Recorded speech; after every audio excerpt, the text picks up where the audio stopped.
Le journal des auditeurs avec Stéphanie Hartmann sur Africa numéro 1. Africa. Bonjour à toutes et à tous et bienvenue dans le journal des auditeurs. Nous sommes ensemble en direct jusqu'à 14h. Aujourd'hui, le journal des auditeurs revient sur l'opération Bataille à Bokolo à Brazzaville. Depuis le lancement de l'opération le 4 avril dernier, plus de 80 000 ressortissants de la République démocratique du Congo ont quitté Brazzaville à Kinshasa. Des voix s'élèvent pour dénoncer l'absence de réaction des autorités. Alors que pensez-vous de la réaction des autorités de Kinshasa à cette opération policière ? Y a-t-il un malaise entre Brazzaville et Kinshasa ? Pour en parler, nous recevrons par téléphone Robert Congo, journaliste correspondant du quotidien Le Potentiel, et Dreyfus Louyebo, essayiste, auteur notamment de Politique, Insertion et Jeunesse. L'Espoir du Monde, c'était aux éditions L'Harmattan. Pour réagir à ce sujet, posez vos questions ou témoignez. Appelez-nous dès maintenant au 01 55 07 58 00 depuis la France ou au 00 33 1 55 07 58 00 si vous appelez depuis Brazzaville, Kinshasa ou encore si vous appelez depuis Cotonou au Bénin. Mais avant d'entrer dans le vif du sujet, voici quelques-uns des messages que vous nous avez laissés sur le répondeur d'Africa numéro 1. Le JDA, c'est sur Africa numéro 1. Bonjour, je téléphone à propos de la réunion de cet après-midi à l'Élysée.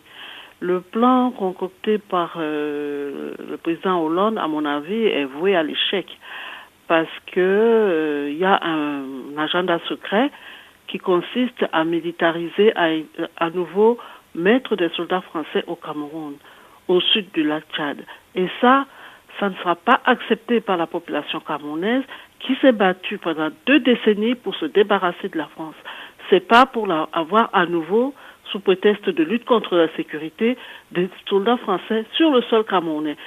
En plus de ça, nous souhaitons que des problèmes de sécurité soient pris en charge par les pays eux-mêmes. C'est pénible. Voilà. Donc, je crois que vraiment, moi, je me sens démotivée. J'ai l'impression d'être à nouveau recolonisée.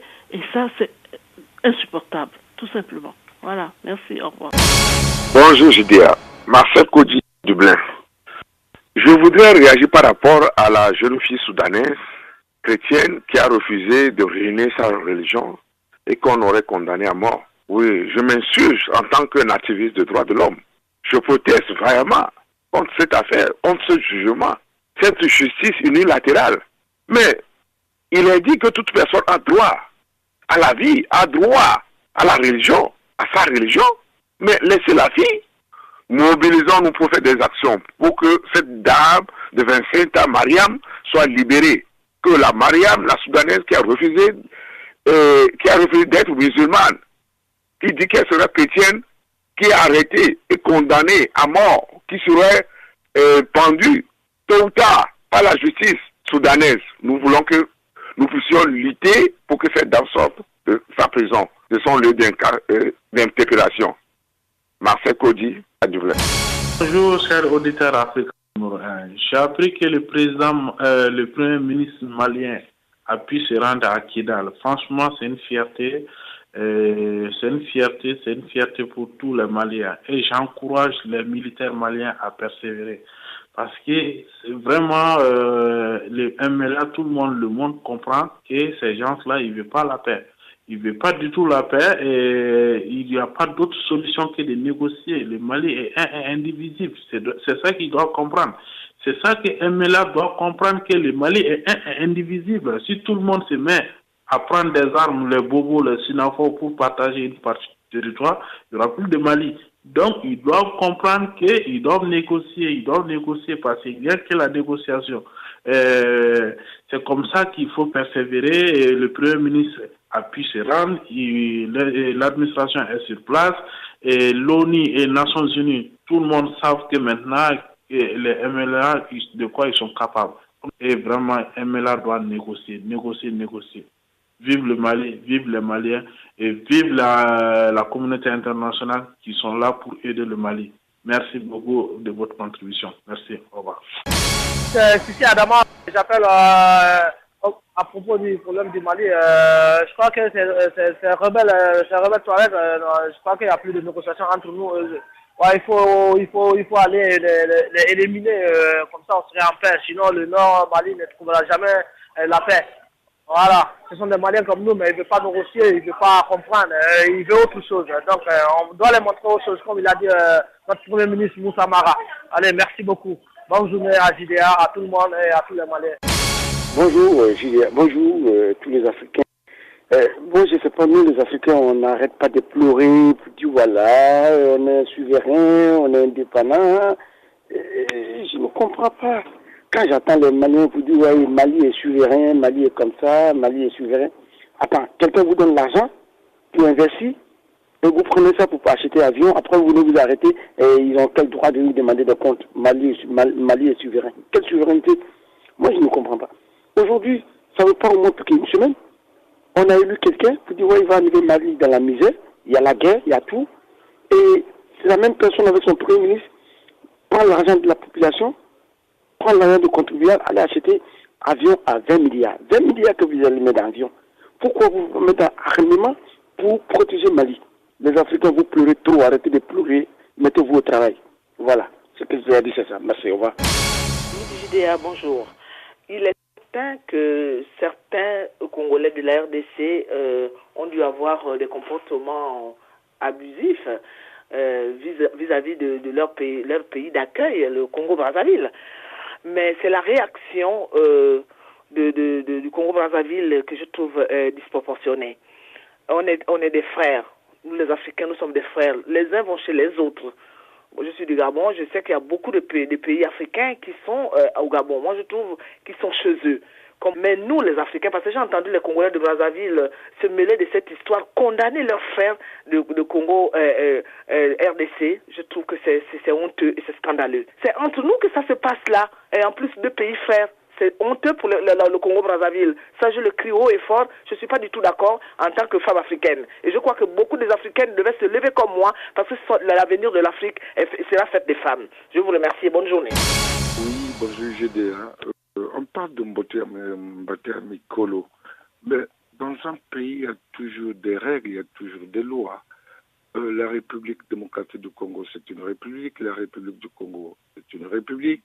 Alors, quand les Congolais de démocratique doivent venir au Congo, doivent venir avec un visa, mais ce n'était pas le cas. Pour qu'ils viennent au Congo, ils viennent avec un laissez-passer, et il y a ceux qui rentrent sans laissez-passer. Et aujourd'hui, on leur demande d'avoir une carte de séjour. Ils n'en veulent pas. Hein, ils ne veulent pas de carte de séjour. Ils n'ont même pas de carte consulaire. Et quand ils sont expulsés, les gens parlent. Mais il y a un problème. Quand ils sont expulsés de l'Angola partout, les gens n'en parlent pas. Et aujourd'hui, le Congo-Brazzaville les expulse. Les gens ne sont pas contents. On a droit à une carte de séjour quand on habite dans un pays étranger. Merci. Prenez la parole dans le JDA sur Africa numéro 1. Africa. Appelez-nous maintenant pour intervenir en direct dans le journal des auditeurs. Aujourd'hui, le JDA se penche donc sur l'opération Bataille à Bokolo qui a été lancée le 4 avril dernier à Brazzaville. Et pour en parler, nous recevons par téléphone Robert Congo, journaliste correspondant à Paris du quotidien Le Potentiel. Robert Congo, bonjour.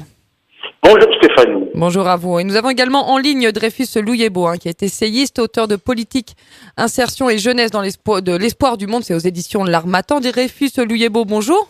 Bonjour Stéphanie. Et je précise que vous êtes originaire du Congo-Brazzaville. Alors merci messieurs d'avoir répondu à notre invitation.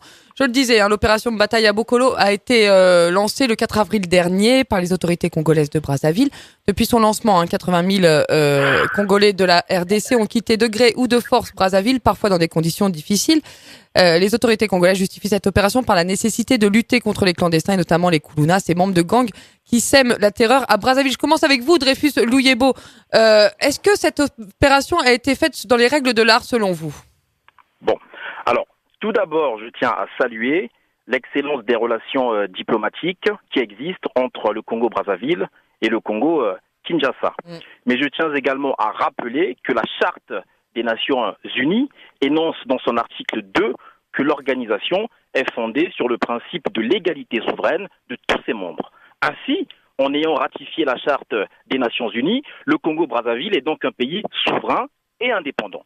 Il est donc important de préciser que concernant l'opération Mbata Yabakolo, il s'agit d'une opération qui vise avant tout à lutter contre l'insécurité et l'immigration clandestine en République du Congo, et que parmi les personnes qui ont regagné leur pays, il y avait, en dehors des ressortissants de la RDC, des Centrafricains. Ma question était, Dreyfus Louyebo, on ne remet pas en cause la légitimité du Congo-Brazzaville à faire une telle opération. Dreyfus Louyebo, ma question était, est-ce qu'elle a été faite dans les règles de l'art? On a quand même parlé d'atteinte aux droits de l'homme. On a vu des femmes, des enfants expulsés manu militari. Voilà, est-ce que les policiers congolais ont respecté le droit dans cette opération?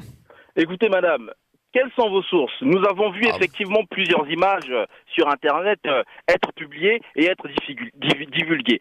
Par exemple, quand vous parlez des témoignages de journalistes sur place qui ont été expulsés. Nous avons d'autres sources d'informations qui parlent effectivement de 40 000, voire 60 000, voire de moins de personnes qui ont fait l'objet d'une expulsion ou d'un retour volontaire. Donc, lorsque l'on parle de chiffres, madame, effectivement, il faut apporter une petite... Les chiffres viennent des autorités de Kinshasa elles-mêmes, hein. Dreyfus Louyebo, il y a aucun doute là-dessus. Dites-moi. Écoutez, il y a effectivement, comme vous le dites, il y a des chiffres de part et d'autre, mais ce qu'il faut surtout comprendre, c'est que un pays souverain a la possibilité d'agir en tenant compte des circonstances. La question qu'il faut plutôt se poser, c'est pourquoi les autorités de la République congolaise ont agi de cette manière. Nous parlons aujourd'hui tous de cette opération d'envergure nationale qui est lancée par le Congo-Brazzaville. Mais il est également important de rappeler les faits. Il y a d'abord eu cette opération qui a été mise en place par les autorités d'Angola, et il y a eu en un mois seulement un peu plus de 30 000 personnes qui avaient fait l'objet d'une expulsion. Il s'agit avant tout, madame, de lutter contre le Dreyfus Louyebo, vous me parlez de l'Angola, vous parlez des Congolais qui ont été expulsés d'Angola. En quoi l'opération Mbata Yabakolo a un lien avec ces expulsions de Congolais d'Angola? Mais madame, il s'agit de lutter d'abord contre le grand banditisme. Non, je vous demandais le lien entre les deux entre cette opération et l'expulsion de Congolais d'Angola. Non, mais attendez, il s'agit, madame, lorsque les autorités d'Angola mettent en place ce type d'opération, c'est bien évidemment pour lutter contre les phénomènes de l'immigration clandestine. C'est une réalité. Tous les grands États et tous les États de ce monde qui, bien évidemment, sont des États normaux, luttent contre l'insécurité et luttent contre l'immigration clandestine. C'est le cas aux États-Unis, c'est également le cas en France. On comprend bien, Dreyfus Louyebo, on comprend bien. Personne n'a remis en cause la légitimité du Congo-Brazzaville à effectuer une telle opération. Alors, je vais m'adresser à vous maintenant, Robert Congo. De l'autre côté du fleuve Congo, les ressortissants de la RDC, revenant de Brazzaville, s'entassent dans des camps de réfugiés. Pourrait-on dire le gouvernement tente de permettre à ces personnes de rejoindre leur province d'origine? Robert Congo, est-ce que, selon vous, les autorités de Kinshasa ont été à la hauteur dans la gestion de ces ressortissants qui reviennent? Oui, avant de répondre à votre question, j'aimerais d'abord dire que le peuple congolais, RD Congo-Kinshasa, a été humilié avec cette histoire. On a un État faible. Voilà le problème. Je ne suis pas moboutiste. Mobutu serait vivant au pouvoir, Sassou n'allait pas oser agir ainsi. Ça m'étonnerait. Il n'oserait même pas une seule seconde. Voilà. Maintenant, les autorités de Kinshasa, ils ont été à la hauteur? Non. Le président de la République, Joseph Kabila, on ne l'a jamais entendu. Le monsieur ne parle que quand il s'agit de recevoir les députés et les sénateurs à l'Assemblée nationale. Là, il se passe un problème grave entre deux pays, les Congo-Kinshasa et les Congo-Brazzaville. Le président de la République s'est tait. Le silence, oui, le silence est une force. Mais il y a silence et silence. Qu'il nous dise exactement qu'est-ce qu'il veut. Pourquoi laisse-t-il son peuple être traité de telle sorte? J'ai entendu l'interlocuteur de tout à l'heure dire que voilà, le Congo-Brazzaville est un pays souverain. Mais on ne remet même pas en cause la souveraineté de la République du Congo. Personne ne remet en cause. Et ils ont le droit de faire ce qu'ils veulent. Mais c'est la manière d'agir dont on est en train de dénoncer. Les Congolais de Kinshasa ne sont quand même pas de bêtes. C'est quand même pas des animaux. Des Kouloula, des bandits, des voyous. À Brazzaville, ça n'existe pas. En Centrafrique, ça n'existe pas. Au Tchad, ça n'existe pas. Au Gabon, ça n'existe pas. Mais vous vous étonnez que ce soit uniquement les ressortissants de la RDC qui soient expulsés. Madame, quelles sont vos sources? Oui, les chiffres, on les connaît. Il y a 80 000 expulsés. Je suis journaliste. Les sources d'une des fois me disent qu'il y a 80 000 expulsés RD Congolais du Brazzaville. Alors, soyons précis, Robert Congo, justement, nous sommes journalistes, donc soyons précis. C'est 80 000 ressortissants de la RDC qui ont été soit expulsés, soit qui sont partis volontairement de Brazzaville. Il faut être clair. On va écouter les auditeurs et on va écouter Monsieur Burel. Monsieur Burel, bonjour. Bonjour, madame. Bonjour, Monsieur Burel. Je voulais juste dire bonjour à tous les auditeurs de la radio africaine. Donc, je vais intervenir dans cette radio parce que j'ai déjà assez parlé dans le net.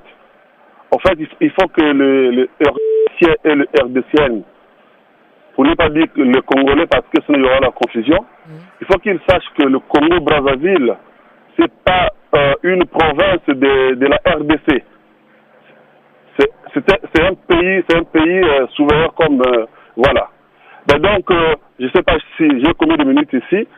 Ben je voulais dire une petite minute rapidement, Monsieur Burel, je vous écoute. On a vu dans le net nos amis, nos frères de la RDC qui sont partis au Congo, effectivement, qui sont partis d'eux-mêmes, qui ont vendu le truc Brazzaville parce qu'ils ne pouvaient pas traverser avec leur bagage, donc ils ont préféré le vendre. Ben voilà, arrivé là-bas, ils ont raconté n'importe quoi. On voit aussi les journalistes de la RDC, les journalistes de la RDC qui racontent n'importe quoi. Ça, c'est pas normal. Ça, c'est pas normal. Moi, je voulais dire que dans chaque pays, il y a des lois. Nous, les Congolais de la RDC, on le veut bien, mais qu'ils respectent les lois de la République du Congo aussi. Moi, justement, Monsieur Burel. J'ai ma pièce d'identité, voilà, comme tout le monde. Bien sûr, Monsieur Burel. Voilà. Si eux, ils veulent passer, eux, ils travaillent en masse. Ils sont à 1 million, près de 2 millions au Congo. Nous-mêmes, nous sommes de 3 millions. On est envahis par le RDC. Je ne dirais pas le Congolais, sinon il y aura la confusion. Vous voyez? On a bien compris, Monsieur Burel. L'opération Mbata Mokolo, c'est une opération qui est bien acclamée chez les Congolais de Brazzaville, malheureusement qu'ils ne sont pas acclamés de l'autre côté. Mais nous, on pense que ça va. Ils n'ont pas chassé tous les Congolais, ils ne peuvent pas aussi chasser tous les Congolais de la RDC. Parce que c'est pas possible. Merci, Monsieur Burel. Il y a une partie qui sont partis, mais il y a une grande partie qui sont restés au Congo-Brazzaville. Effectivement, j'imagine que, Monsieur Burel, merci beaucoup.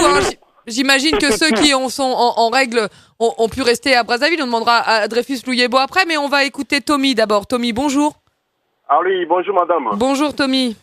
Oui, moi je mérite quand même souligner un point. On vous écoute. Déjà, en commençant par nos dirigeants qui sont au pays. Notre président de la République, soi-disant donc au président Kabila, quand il a pris le mandat, on dit bien les chefs de l'État, c'est les garants de la nation. On a bien vu ce qui s'est passé entre nous et les Rwandais et l'Ouganda. Donc le peuple congolais, partout où il est, il n'a jamais été protégé. Ça c'est d'une. Deuxième, pour revenir au problème entre nous, le peuple Congo-Brazza, bon, moi sincèrement, j'ai toujours regretté, c'est une petite parenthèse que je suis en train d'ouvrir. Au jour d'aujourd'hui, nous avons repris les noms du Congo, donc il y a une confusion. Déjà, ces gens-là, nous portons les mêmes noms du pays, mais entre ces gens-là, déjà à la base, on ne s'aime pas. Voilà. Et ils n'oublient pas que dans chaque chose qu'on fait dans la vie, il y a toujours l'histoire qui nous rattrape, entre autres. Et ils ont connu la guerre au Congo-Brazza, on les avait accueillis à bras ouverts. Et aujourd'hui, la RDC Congo est dans un état chaotique. Il n'y a rien qui marche. Partout, les peuples congolais, ils marchent ou ils parlent, il est toujours mal vu. Alors, moi, tout ce que je demanderais, c'est au peuple congolais de prendre sa responsabilité. Et qu'on se rappelle bien de l'histoire. Merci, Tommy. Aujourd'hui, les peuples congolais, nous souffrons, mais je ne pense pas que le lendemain, ça sera pareil. Donc, c'est tout ce que j'avais à dire. Ces gens-là, les Brazzavillois, les Congo-Brazza, ils ne nous aiment pas. Pourquoi? Ils ont commencé bien par les Koulouna. Est-ce que nos mamans sont des Koulouna? Déshabiller nos mamans. Est-ce que nos mamans sont des Koulouna? C'est une question qu'il faut se poser. On va demander à Dreyfus Louyebo. Merci Tommy, restez à l'écoute d'Africa numéro 1. Dreyfus Louyebo, je me tourne vers vous pour deux petites interrogations. La première est celle soulevée par un de nos auditeurs qui s'interrogeait sur le fait que ce ne soit que des ressortissants de la RDC qui soient expulsés et non pas d'autres étrangers qui ne seraient pas en situation régulière. Et la deuxième question, c'est sur l'impact économique. On a vu à Brazzaville, les commerçants commencent à déchanter. Il y avait beaucoup de clients quinois qui ont un pouvoir d'achat important. Ils ont déserté maintenant les cafés et les boutiques. Est-ce que cette opération va peser sur les échanges économiques entre les deux rives du fleuve Congo? Alors, cette opération ne pèsera pas sur les relations économiques et diplomatiques entre les deux Congos. Pourquoi?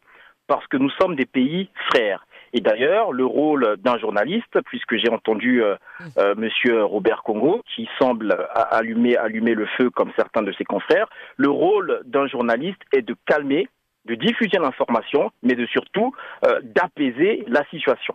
Et dans l'état actuel des choses, ce qu'il faut bien évidemment savoir, c'est qu'il y a encore un grand nombre de Congolais de la RDC qui sont sur le territoire de Brazzaville. Plutôt que d'allumer le feu, il faut plutôt songer à ces personnes-là qui travaillent, qui contribuent à l'économie nationale et qui, bien évidemment, ont des activités notables. Et ce qui est important, madame, de préciser dans cette affaire, c'est pourquoi les autorités du Congo-Brazzaville ont décidé de mener cette opération. Ça, c'est important de le rappeler et malheureusement, j'ai l'impression qu'on ne rentre pas souvent dans les détails. Je crois qu'on en a déjà parlé, on a déjà fait une émission là-dessus de Dreyfus Louyebo, c'est pour ça qu'on ne veut pas revenir sur les détails. Effectivement, il y a eu de la délinquance qui provient de ces gangs des Kuluna, il y a eu des crimes commis. Des Kuluna qui sont voilà, on en a déjà parlé, Dreyfus Louyebo. Des barbares. Les Kuluna sont comparables aux gangs des barbares. Et face à la je ne connais pas de gang des barbares, Dreyfus Louyebo, mais effectivement, il y avait un problème de délinquance, on en a déjà parlé. C'est bientôt la fin de cette émission. Je crois qu'on a Monsieur Lonsi-Coco en ligne, si je ne me trompe pas. Monsieur Gaspard Hubert Lonsi-Coco, bonjour. Bonjour madame, je souhaiterais intervenir effectivement parce que c'est concernant de voir nos frères congolais qui rappellent la fraternité. Monsieur Lonsi-Coco, je rappelle avant votre intervention que vous êtes un acteur politique de la République démocratique du Congo, ancien candidat à l'élection présidentielle. Oui, pour la législative, pas la présidentielle. Donc, je suis vraiment consterné de voir nos frères congolais mettre à juste titre l'accent sur la fraternité qui nous lie, mais qui jette la pierre sur les Congolais de Kinshasa. Nous traversons un moment difficile avec tous nos pays voisins qui essayent de nous déstabiliser, mais c'est pas grave, c'est l'avenir. Mais ce que je veux dire, quand il s'agit des problèmes entre des nations, des États, il faut mettre la passion de côté. Et le monsieur de Brazzaville, l'essayiste, juste a raison de vouloir savoir les raisons qui sont à l'origine de ces expulsions. Nous-mêmes, nous avons demandé un entretien avec l'ambassadeur du Congo-Brazzaville à Kinshasa depuis une semaine. Il n'ose même pas nous répondre pour nous dire de quoi il s'agit réellement. Nous voulions lui remettre une lettre au président Denis Sassou Nguesso qu'on reconnaît comme notre aîné, mais blocage de ce côté-là, mais nous le publierons la lettre et puis tout le monde sera au courant. Mais ce que je veux dire tout simplement, c'est que le Congo, c'est l'avenir de l'Afrique centrale et c'est la sorte, alors que dans ce genre de situation, il faut la souveraineté du Congo-Kinshasa, on l'a réglé, mais il faut une sorte d'opération extrajudiciaire pour que ça se passe dans les règles. Nous demandons aussi, ça ne dépend que de moi, tous mes compatriotes doivent quitter Congo-Brazzaville, là nous avons de l'espace chez nous, nous ne manquons pas de manger, nous avons tout ce qu'il faut. Qui quitte le Congo-Brazzaville, ou puis on verra après qui va souffrir. Mais qu'on règle ça intelligemment, qu'on règle ça fraternellement, et non pas qu'on puisse humilier les gens, bafouer les droits fondamentaux de la personne humaine. Je n'ai jamais vu des frères s'entretuer comme ça, tout simplement parce que les autres n'ont pas de papier. On comprend bien, Gaspard. Monsieur Lonsi-Coco, j'ai deux petites questions. Si ce sont des problèmes politiques, qu'on règle ça selon la Convention de Genève par rapport aux exilés. Si c'est des problèmes économiques, on règle fraternellement. Gaspard Hubert Lonsi-Coco, j'ai deux petites questions. Il reste une minute avant la fin de l'émission. Est-ce que selon vous, Brazzaville aurait dû prévenir Kinshasa du lancement de cette opération ? Et la deuxième question, est-ce qu'il aurait fallu au moins que Kinshasa rappelle son ambassadeur à Brazzaville pour consultation ? De chaque pays, on prévient les autorités locales. On ne sait pas à l'heure actuelle si ça a été fait ou pas. Je ne veux pas jeter la pierre à qui que ce soit sans avoir des éléments probants là-dessus. Mais je pense quand même que la manière dont ces expulsions ont été faites, c'est vraiment inadmissible. Et demain, les Congolais, c'est un petit pays, ils l'ont dit, ils sont 4 millions. Demain, ils sont confinés dans leur espace, ils viendront travailler chez nous. C'est là qu'il y aura du boulot à l'avenir. Et on verra comment on leur répondra. Les dernières questions, Gaspard Hubert, et qu'on règle ça humainement et fraternellement. Très bien. Une dernière question. Est-ce que, selon vous, il aurait fallu au moins que Kinshasa rappelle son ambassadeur de Brazzaville pour consultation? Mais bien sûr, si nous sommes traités de sorte aujourd'hui, c'est parce qu'il n'y a pas d'État au Congo. Il y a déficit d'État. Et la ligne se dégrade, Gaspard Hubert Nonsi-Koko, malheureusement. Merci d'avoir appelé pour apporter votre contribution au journal des auditeurs. C'est la fin de cette émission. Je remercie nos invités. Nous étions avec Robert Congo, journaliste correspondant du quotidien Le Potentiel à Paris. Nous étions également en ligne avec Dreyfus Louyebo, essayiste, auteur de Politique, Insertion et Jeunesse. L'Espoir du Monde aux éditions L'Harmattan. Merci à Dieneba Dembélé qui réceptionnait vos appels. Réalisation Tanguy Willink. Rendez-vous demain pour une nouvelle édition du Journal des auditeurs. Nous parlerons notamment du Mali. Prenez soin de vous à l'écoute de la radio africaine. Le JDA, c'est sur Africa numéro 1.